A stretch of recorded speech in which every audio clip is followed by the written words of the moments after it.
Hey, hello everyone. Welcome back to my YouTube channel Biology Exam Preparation with Nilesh Anandwani. I am a Professor Nilesh Anandwani and have brought a new topic related to Maharashtra State Board 12th standard. This topic is immunity. A next video from the introduction part of a Human Health and Disease chapter number 10. तो हमने कुछ time पहले human health and disease इस chapter के ऊपर introduction देखा था काफी डिटेल में, और अब हम जो देखने वाले हैं वो है कंसेप्ट ऑफ इम्यूनिटी। मैं कंसेप्ट ऑफ इम्यूनिटी इस चैप्टर में मतलब इस लेक्चर में मैं आपको सिर्फ कंसेप्ट ऑफ इम्यूनिटी के ऊपर से मतलब समझाऊंगा। मतलब इतना डिटेल में हम इस वक्त नहीं जाएंगे क्योंकि इम्यूनिटी के ऊपर मैं 3 वीडियो बनाने वाला हूँ। एक ये वाला वीडियो है जो ऊपर से रहेगा, मतलब from the overview about the immunity you can से, और इसके बाद हम दोनों इम्यूनिटी, जैसे एक इम्यूनिटी होती है नॉन स्पेसिफिक इम्यूनिटी जैसे हम कहते हैं इनेट, और दूसरी होती है स्पेसिफिक इम्यूनिटी जैसे हम कहते हैं अक्वायर्ड और अडेप्टिव इम्यूनिटी। तो इन दोनों इम्यूनिटी के ऊपर मैं स्पेसिफिक एक अलग अलग वीडियो बनाने वाला हूँ, ठीक है। तो चलिए हम देखते हैं इम्यूनिटी क्या होता है और इम्यूनोलॉजी कंसेप्ट क्या है। तो चलिए देखते हैं डिटेल में। What is first of all immunity, और you can say what is mean by first of all immunology. तो क्या होते हैं ये दोनों कंसेप्ट। अभी आप इम्यूनिटी अगर समझ जाते हो तो इम्यूनोलॉजी समझना तो काफी इजी हो जाएगा आप लोगों के लिए। क्या होता है इम्यूनोलॉजी, देखिए immunology is a branch of a biology which deals with the study of immunity. Immunology ये एक बायोलॉजी की ब्रांच है जिसमें हम इम्यूनिटी के बारे में स्टडी करते हैं। तो इम्यूनिटी क्या है? Immunity is nothing but the defensive power of our body which work against diseases, infection, syndrome and allergies. ठीक है, इम्यूनिटी क्या होती है? इम्यूनिटी हमारी बॉडी की रोग प्रतिकारक शक्ति होती है। अगर आप हम हिंदी में देखें इसे तो रोग प्रतिकारक शक्ति मतलब बीमारियों से लड़ने की ताकत।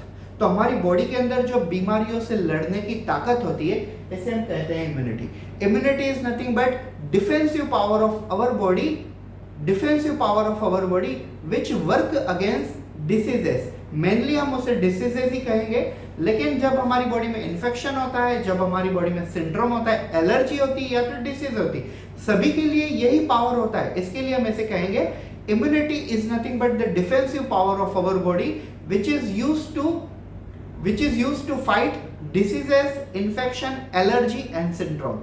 Deficiency, you can say diseases, infection, allergy और syndrome, इन सब से लड़ने की जो ताकत होती है हमारी बॉडी में, इस ताकत को, इस पावर को हम कहते हैं इम्यूनिटी। और इम्यूनिटी की स्टडी को हम क्या कहेंगे? इम्यूनोलॉजी। ठीक है, इम्यूनिटी की स्टडी को हम क्या कहेंगे? इम्यूनोलॉजी। इम्यूनोलॉजी में काफी सारे ब्रांचेस आते हैं, 3-4 तो काफी फेमस हैं। जैसे पहली हुई क्लिनिकल इम्यूनोलॉजी,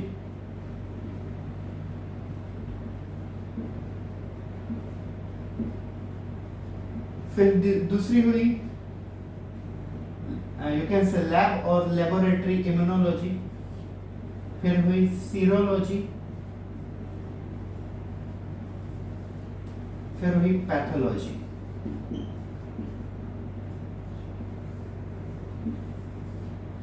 अगर आप प्रॉपरली देखो तो clinical immunology deals with study of vaccine. Vaccine के ऊपर भी मेरा एक स्पेसिफिक वीडियो रहेगा इस चैप्टर में। Laboratory immunology deals with the study of lab test. Serology study of antigen and antibody reactions, and pathology, path means disease, path or you can say patho means disease, pathology, logy means study, means study of diseases। ठीक है, तो pathology क्या हो गया? Pathology हो गया study of diseases. ये दो अलग अलग कंसेप्ट है। सबसे पहली कंसेप्ट हमने देखी clinical immunology, study of vaccine. Vaccine कैसे बनते हैं, वैक्सीन के प्रकार कितने होते हैं, पूरा को पूरा वैक्सीन के बारे में स्टडी करना मतलब क्लिनिकल इम्यूनोलॉजी स्टडी करना। Laboratory immunology deals with the study of laboratory test, how we do the blood testing, serum testing, urine testing, semen testing, sputum testing etcetera etcetera. So all these laboratory tests are studied under laboratory immunology, or you can say lab immunology. Then serology. Serology deals with the study of antigen and antibody reaction. अभी आप समझ लो antigen antibody क्या होता है. हमारी body में जो बाहर से फॉरेन पार्टिकल आते हैं, फॉरेन पार्टिकल मतलब दूसरे देश से आए हुए नहीं, फॉरेन पार्टिकल मतलब हमारी बॉडी को छोड़ के बाहर से जो भी ऑर्गेनिज्म हमारी बॉडी में एंटर करते हैं, हम उनको सिंपली कहते हैं फॉरेन पार्टिकल. फिर वो बैक्टीरिया हो, वायरस हो, प्रोटोजोआ हो, फंगल हो, अमीबा हो, पैरामीशियम, कुछ भी हो, अगर वो बाहर से आ रहे हैं तो उसे हम कहेंगे क्या, उसे हम कहेंगे फॉरेन पार्टिकल, या तो उसे हम कहेंगे एंटीजन. तो वो हमारी बॉडी में क्या कोज करेगा, इन्फेक्शन कोज करेगा, और इन्फेक्शन कोज करेगा तो हमारी बॉडी में उनको किल करने के लिए जो लिक्विड प्रोड्यूस होता है, एक प्रोटीन प्रोड्यूस होता है, उस प्रोटीन को हम कहते हैं एंटीबॉडी. सिंपली समझ लीजिए, suppose if a salmonella typhi bacteria enter in my body, so this salmonella typhi right now it act as a antigen, and to kill that salmonella typhi my body produces particular protein, that protein is a antibody to kill that salmonella typhi. अगर हम उस bacteria को अभी नहीं मारेंगे तो वो bacteria multiply होगा और इन्फेक्शन का फाइनली कन्वर्जन हो जाएगा डिसीज में, और ये हम नहीं चाहते हैं. इसके लिए हमें उस बैक्टीरिया को मारना पड़ेगा, और उसे मारने के लिए हम जो प्रोटीन प्रोड्यूस करते हैं वो होता है एंटीबॉडी. एंटीजन एंटीबॉडी को हम शॉर्ट में ऐसे भी लेते हैं, antigen means AG and antibody means AB. ये स्टैंडर्ड शॉर्ट फॉर्म से तो हम उसे यूज कर सकते हैं. कुछ कुछ शॉर्ट फॉर्म ऐसे होते हैं जो होते नहीं लेकिन स्टूडेंट्स बना लेते हैं, तो वो वैलिड नहीं होते हैं. वैलिड कौन से होते हैं, जो स्टैंडर्ड शॉर्ट फॉर्म से, antigen AG, antibody AB. Then pathology, study of diseases. कोई भी डिसीजेस को स्टडी करने के लिए जो ब्रांच होगी वो होगी basically pathology, which is a branch of immunology, microbiology और डायरेक्टली बायोलॉजी. सो ये कंसेप्ट थी immunity. Immunity is nothing but defensive power. कौन सा पावर, डिफेंस करने वाला पावर. डिफेंस करना मतलब प्रोटेक्शन करना. तो इम्यूनिटी ऐसा एक डिफेंस पावर है जो हमें बीमारियों से बचाने में मदद करता है. Defensive power of our body which work against diseases, infection, allergy and syndrome. This is called immunity. अब हम देखते हैं इम्यूनिटी के कितने प्रकार आते हैं. How many types of immunities are there, we will see in detail and then we will go for.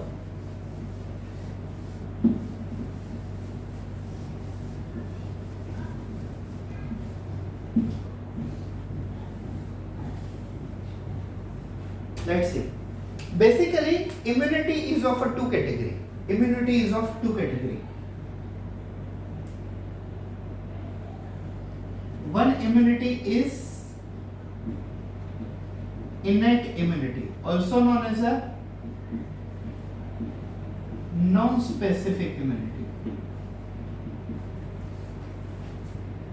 and this one is, you can say, acquired immunity, also known as adaptive immunity, and its third name is specific immunity. मैं generally पता है, मैं जब teaching करता हूँ तो इन दोनों immunity को समझाने के लिए मैं एक एग्जांपल देता हूँ कि आप ऐसे कंसिडर कर लीजिए कि इनेट इम्यूनिटी हमारे देश के आर्मी है, आर्मी हो, नेवी हो, एयरफोर्स हो, ठीक है. आप समझ लीजिए ये हमारे देश के आर्मी है, और अक्वायर्ड इम्यूनिटी हमारे देश के पुलिस हैं. दोनों का काम यही है कि बेसिकली आर्मी का काम है डायरेक्टली कि दूसरे देश के जो दुश्मन है उनको मारना, उनसे हमारे देश को बचाना, और पुलिस का काम है कि क्रिमिनल से लोगों को बचाना. लेकिन दोनों का काम यही है, protection to the human society. Clear है, protection to the human society. तो आप यही समझ लीजिए कि हमारे बॉडी में अगर कोई bacteria, virus, protozoa, amoeba, paramecium, कोई भी ऑर्गेनिज्म बॉडी में आता है तो या तो ये वाली इम्यूनिटी उसे मारेगी या तो ये वाली इम्यूनिटी उसे मारेगी. लेकिन दोनों ही तरह, दोनों ही केसेस में ये दोनों इम्यूनिटी हमारी बॉडी को प्रोटेक्ट करेगी. इतना क्लियर है. Innate immunity consider as a army and acquired immunity considered as a police.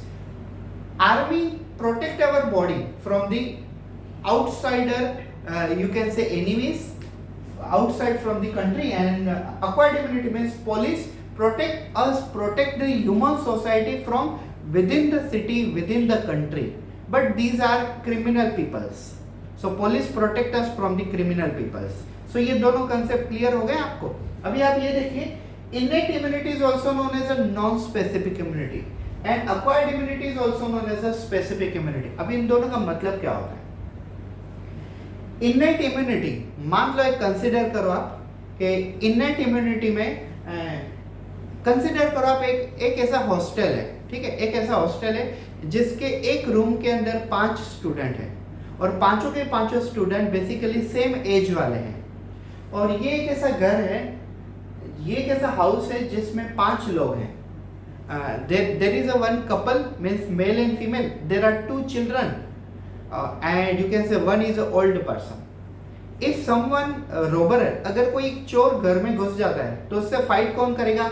Children नहीं फाइट कर सकेंगे, ओल्ड भी नहीं कर सकेगा और फीमेल भी नहीं कर सकेंगे, ठीक है. तो स्पेसिफिक कौन हुआ उसके लिए? वो मेल हुआ, जेंट्स हुआ, जो यंग है वो उसके साथ फाइट कर सकेगा. लेकिन अगर कोई चोर हॉस्टल के रूम में घुस जाता है तो वो पांचों के पांचों स्टूडेंट उसे मार सकते हैं, बिकॉज वो स्पेसिफिक नहीं है. उनका काम क्या है? रूम में से चोरी न हो, इसके लिए जो चोर आया है उसे मारना है हमें. तो वो पांचों के पांचों मार सकते हैं क्योंकि पांचों के पांचों यंग है, ठीक है. उन सब में वो एलिजिबिलिटी, लेकिन इस केस में सब में एलिजिबिलिटी नहीं थी, एक ही में एलिजिबिलिटी थी. अगर आप ऐसा कंसिडर करो कि उस घर में कोई एक बूढ़ा बंदा आता है और वो किसी के साथ बात करना चाहता है, तो कौन बात करेगा? जनरली बूढ़ा बंदा ही बात करेगा, ठीक है. तो दोनों सेम एज वाले हो गए तो आपस में बात करेंगे. मतलब ये वाली इम्यूनिटी जो होती है ना, वो एक स्पेसिफिक इम्यूनिटी होती है, लेकिन ये वाली इम्यूनिटी स्पेसिफिक नहीं होती. अभी ये स्पेसिफिक क्यों होती है मैं आपको बताता हूँ. इम्यूनिटी इस वाली इम्यूनिटी में क्या होता है? एंटीबॉडी प्रोड्यूस होते हैं, एंटीबॉडी. और एंटीबॉडी के 5 प्रकार होते हैं, IgA,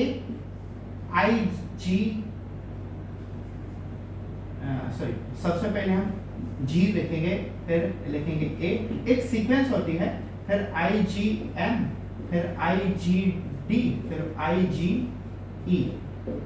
अब ये क्या होता है मैं आपको बताता हूँ. हमारी बॉडी में 5 प्रकार की एंटीबॉडीज होती है. एंटीबॉडी समझ गए आप? एक ऐसा प्रोटीन जो बैक्टीरिया, वायरस, प्रोटोजोआ, फंजाई को मारने के लिए हमारी बॉडी प्रोड्यूस करती है. Antibody is a specific protein produced by our body to kill bacteria, virus, protozoa, fungi, amoeba, paramecium, etc., etc. all. And there are 5 variety of antibody in our body. IgG. IG stand for immunoglobulin. IG stand for immunoglobulin. What is immunoglobulin? Immunoglobulin is a antibody. Antibody को हम immunoglobulin भी कहते हैं. So Ig stand for immunoglobulin, G stand for gamma, A stand for alpha, M stand for meta, D stand for delta, and E stand for epsilon. Gamma, alpha, meta, delta, epsilon. Gamma, alpha, meta, delta, epsilon. Immunoglobulin gamma. Why this is placed at the first? Because maximum antibody in our body is the immunoglobulin gamma. Then alpha, then meta, then delta, and then epsilon. Epsilon is the antibody which is the lowest in our body. मैं आपको जब हम specific immunity के ऊपर एक lecture लेंगे उसमें मैं आपको इन 5 इम्यूनिटी के बारे में डिटेल में समझाऊंगा, ठीक है, कि कौन सी इम्यूनिटी कब काम में आती है. इस लेक्चर में सिर्फ आप इन दोनों के बीच में डिफरेंस समझ जाते हो तो वही काम की है, ठीक है. अब आप ये समझ लीजिए why this is called specific, why this is called non-specific. इसका एक एग्जांपल मैंने आपको हॉस्टल बॉयज और एक कॉमन हाउस के बारे में बताया और एक एग्जांपल देता हूँ. In non-specific immunity, I'll give you an example. Suppose TB bacteria, you can say TB. You know TB, tuberculosis. It is caused due to the mycobacterium. हम यहाँ पे लिखेंगे TB, tuberculosis. Tuberculosis means TB. It is caused due to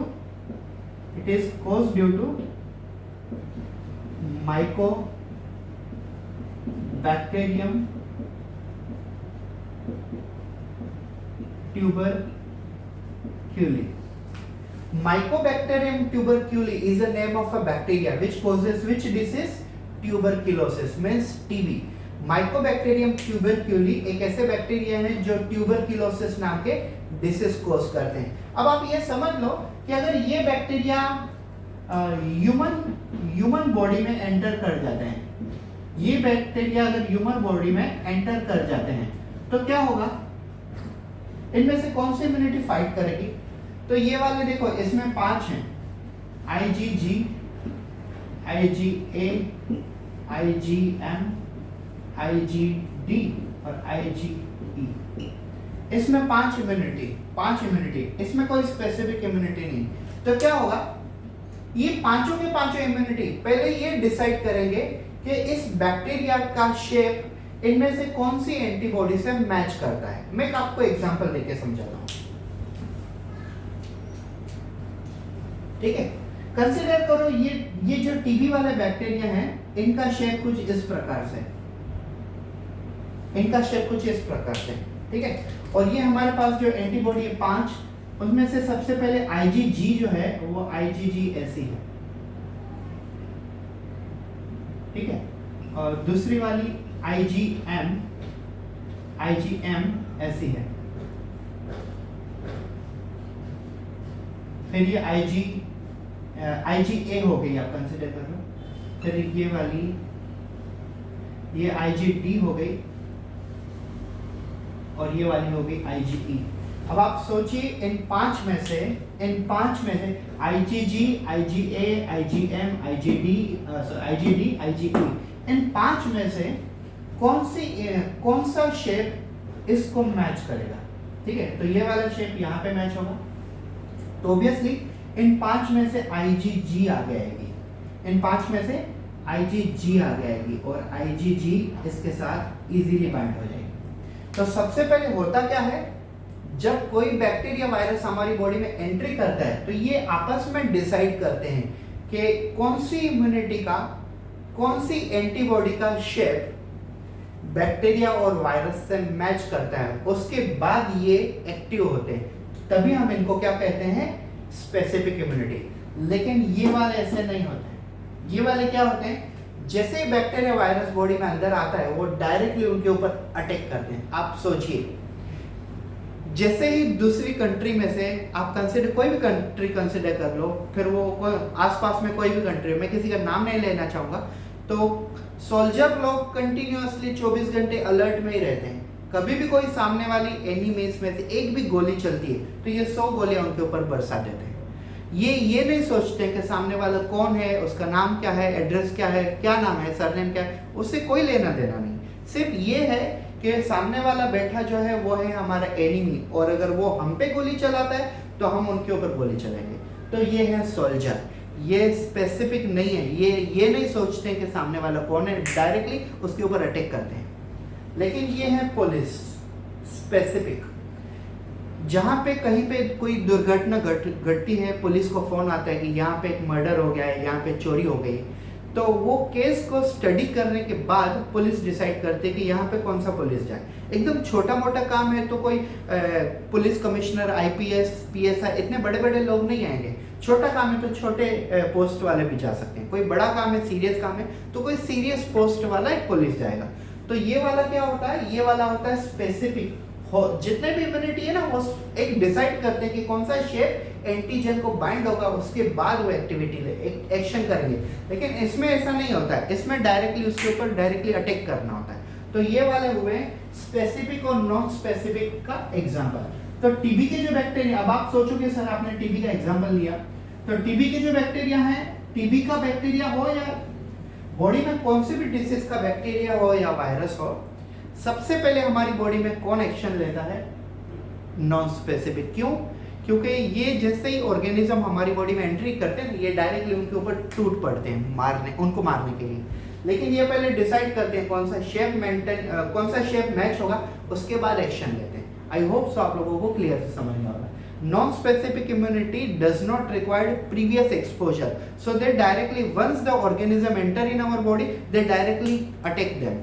But specific immunity is a type of immunity which required a previous exposure. Once the organism enter in our body, they basically kill them. Now acquired immunity. Acquired immunity में दो प्रकार होते हैं. One is a natural and second one is artificial.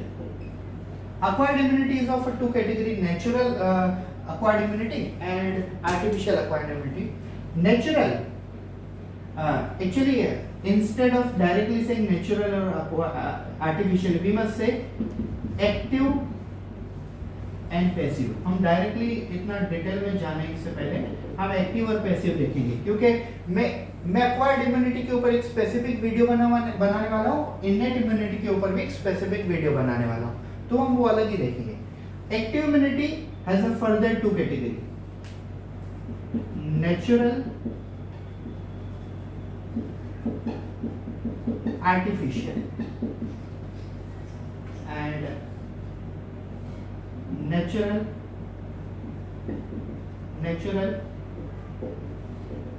artificial.